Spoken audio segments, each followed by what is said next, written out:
Health problems అన్నాక చిన్న పెద్ద తేడా ఉండదు. అలాగే డబ్బు ఉన్నవాళ్ళ లేని వాళ్ళ అని తేడా కూడా ఉండదనమాట. ప్రతి ఒక్కరికి వచ్చేస్తున్నాయి అనమాట. వయసుతో సంబంధం అయితే లేకుండా. నాకు ఆల్రెడీ ఎప్పుడో వచ్చింది.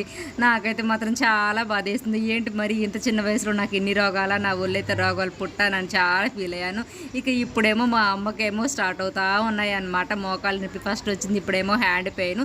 ఇక హాస్పిటల్కి అయితే తీసుకుని వెళ్ళాము, ఎన్ఆర్ఐ హాస్పిటల్కి. మేము వెళ్ళిందే ఇంటి దగ్గర నుంచి 12 అయిందనమాట. ఏ హాస్పిటల్ బెస్ట్ ఏంటి అని ఆలోచించుకోవడమే మాకైతే టైం సరిపోయింది. ఏదైతే అదేందని చెప్పి అక్కడికైతే తీసుకెళ్ళి చూపించాము.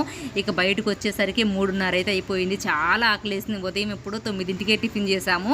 ఇక వచ్చిన తర్వాత హోటల్లో అయితే కూర్చుని ఇక పరోటా అయితే తలకు పరోటా తీసుకుని అయితే తింటున్నాము. ఇక దానిలోకి అయితే మాత్రం ఆలు కుర్మాను షార్వా అయితే ఇచ్చారు.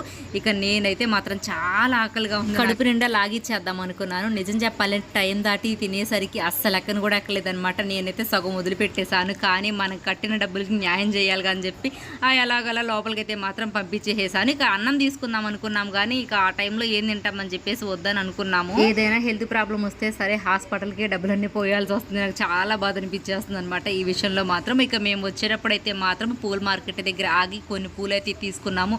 నిజం చెప్పాలంటే లాస్ట్ ఇయర్ కూడా నేనైతే ఇక్కడ చాలా మోసపోయాను, ఒక 100 రూపీస్ వరకు. ఎందుకంటే ఒక్కొక్క చాట ఒక్కొక్కలాగా రేట్ చెప్తున్నారు. నేనేమో అడగకుండా పెట్టకుండా అలా తీసేసుకుని వచ్చాను. ఈసారి కూడా అంతే.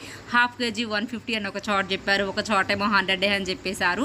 ఇక నేనేం చేశానంటే ఒక 4-5 రకాల పూలన్నీ కలిపి అయితే మాత్రం తీసుకున్నాను. ఒక వారం రోజులు అయితే వస్తాయి అని చెప్పి. ఇక పండగ సీజన్స్ లో కార్తీక మాసంలో, శ్రావణ మాసంలో అయితే మాత్రం పూలకి రెక్కలే వచ్చేస్తాయి. వీడియో నచ్చితే లైక్ చేసి